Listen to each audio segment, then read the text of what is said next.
हमारे देश में बच्चे आज भी दो हिस्सों में बंट रहे हैं, इंग्लिश मीडियम वाले और देहाती मीडियम वाले।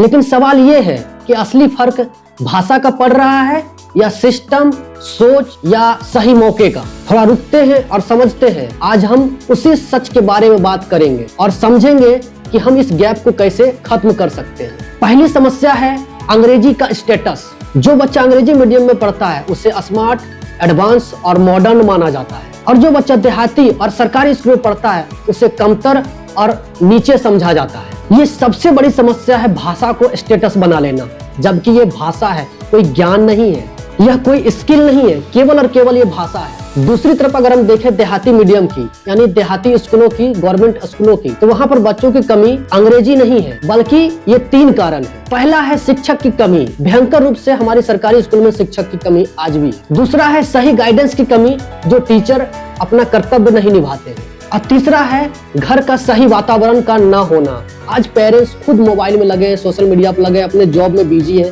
वो अपने बच्चों पर ध्यान नहीं दे पा रहे हैं। ये तीसरी सबसे बड़ी कमी है, जिसके कारण सरकारी स्कूलों में बच्चे सरवाइव नहीं कर पा रहे हैं, टिक नहीं पा रहे हैं, उन्हें सही दिशा नहीं मिल पा रही है, और इन्हीं वजह से बच्चा पीछे रह जाता है, न कि अंग्रेजी या हिंदी माध्यम के कारण। अगर उन्हें भी सही ढंग से पढ़ने का अवसर मिले तो वो भी हिंदी माध्यम में, देहाती माध्यम में भी बहुत आगे तक जाएंगे। माता पिता अक्सर ये बोलते हुए सुने जाते हैं कि देखो पड़ोसी का बच्चा कितना अच्छा अंग्रेजी बोल रहा है, वो कितना अच्छा अंग्रेजी सीख रहा है, एक तुम हो कि कोई काम का नहीं हो। इससे बच्चों का आत्मविश्वास चकनाचूर हो जाता है। बच्चा बोलने के बजाय डरने लगता है, वो सवाल नहीं कर पाता है, और कुल मिला के बच्चे का फ्यूचर खत्म हो जाता है। इसे एक एग्जाम्पल से समझते हैं। मैं एक ऐसे व्यक्ति को जानता हूँ जो 12th पास करने के बाद में जब वो इंटरव्यू के लिए गया तो वो इंटरव्यू में फेल हो गया। कारण था, सिंपल सी बात है, वो अंग्रेजी कारण थी। अंग्रेजी के कारण वो इंटरव्यू क्रैक नहीं कर पाया और वो फेल हो गया। कुछ दिन के बाद उसे एक ऐसा टीचर मिला जिससे वो अंग्रेजी सीखा, और वो अच्छे से सीखा।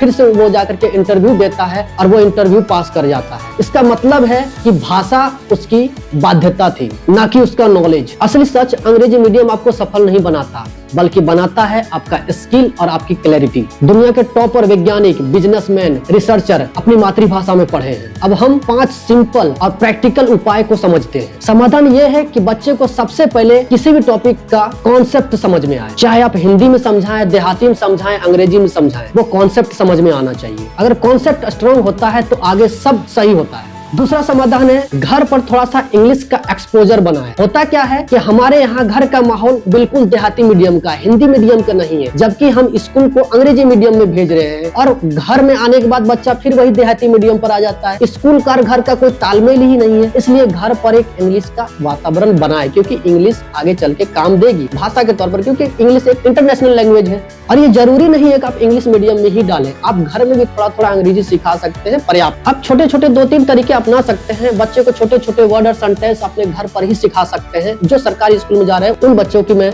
बात कर रहा हूँ। अगर आपका बच्चा मोबाइल देखता है तो आप उस पर इंग्लिश के कार्टून भी बच्चे को लगा के दे सकते हैं कि बच्चा इंग्लिश में ही कार्टून देख ले। 30 मिनट सफिशिएंट। घर में good morning, how are you, ये सब वर्ड आप सिखा के बच्चे को थोड़ा कॉन्फिडेंस बिल्ड कर सकते हैं। आपका घर का इन्वायरमेंट भी चेंज होगा और बच्चे को मजा भी आएगा। इस तरीके से आप घर का इन्वायरमेंट को चेंज कर पाएंगे। तीसरा है कि आप अपने आप को ये नहीं समझे कि मैं इंग्लिश मीडियम में भेज रहा हूँ तो आपका बच्चा बहुत अच्छा है, और कोई ये नहीं समझे कि हम सरकारी स्कूल में भेज रहे हैं तो मेरा बच्चे की स्थिति बहुत खराब है। बच्चों को ये महसूस नहीं होने दें कि अगर आप इंग्लिश मीडियम में नहीं जा रहे हैं तो आप कम है, आप सबसे आगे हैं, आप सीखेंगे, आपके साथ है।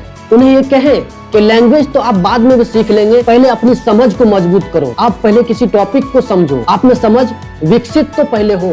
चौथा समाधान है आप क्वालिटी वाले टीचर को ढूंढें, एक्सपेंसिव टीचर को नहीं। अगर आपके आसपास में कोई लोकल में एक अच्छा टीचर हो, एक अच्छा गवर्नमेंट टीचर हो, तो आप उसे चुन सकते हैं अपने बच्चों के लिए।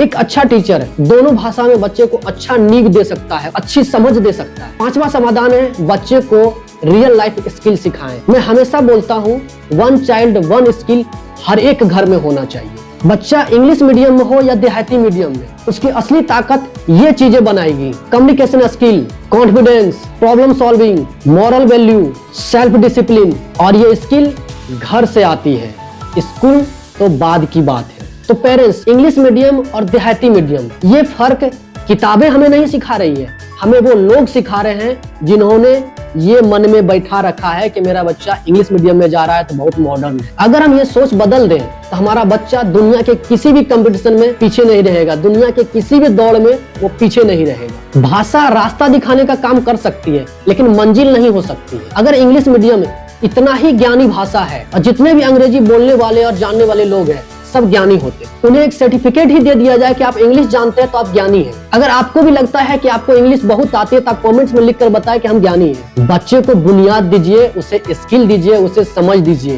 वो इंग्लिश तो कल भी सीख लेगा, वो इंग्लिश तो खुद भी सीख लेगा। प्लीज पेरेंट्स, अपने बच्चे को भाषा के बंधन में मत बांधिए, उसे मौका दीजिए, उसे उड़ने दीजिए, वो खुद सीख लेगा भाषा बाद में।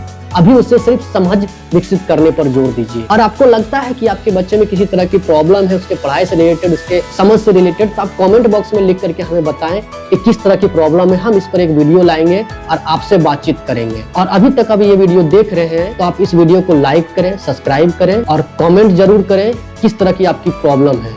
हम मिलते हैं किसी नेक्स्ट वीडियो में, तब तक के लिए मुझे आशीर्वाद दें।